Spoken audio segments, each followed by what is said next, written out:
if you're expanding and you're not doing all this yourself, when do I hire employees?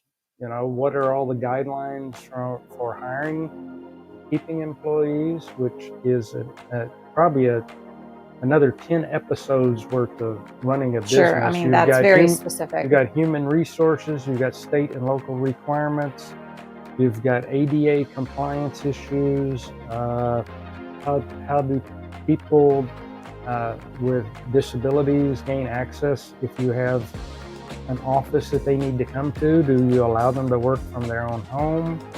Whether they're... Yeah, so access if you're going to hire employees, when to hire employees, how to understand what employees to hire and when, how many hours. Are they actually an employee or are they a contractor?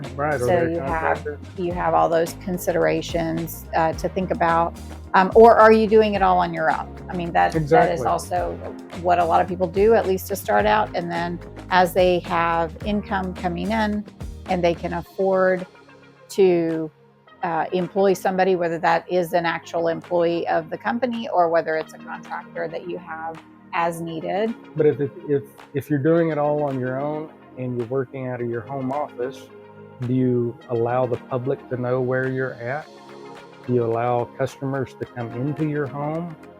So you have to also take into consideration maybe, do you want a location, an established location for your business? Is your business online strictly? Or do you want them to actually come to your home? We did have a friend who was a fitness instructor, I think a yoga instructor, and she actually had a little studio that was in her own home. And so she did have actual people. She vetted the customers and clientele, of course, for safety reasons, but she did have a business in her home, and a portion of her home became her office, if you will. We've also lived in places where we had neighbors that ran a home-based business, and they had more than one vehicle parked at their home.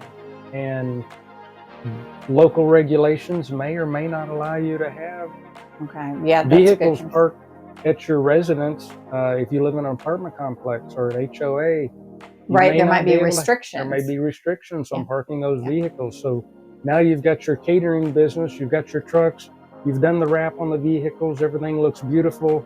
But where are you going to park those vehicles if you're HOA or your apartment complex? Yes.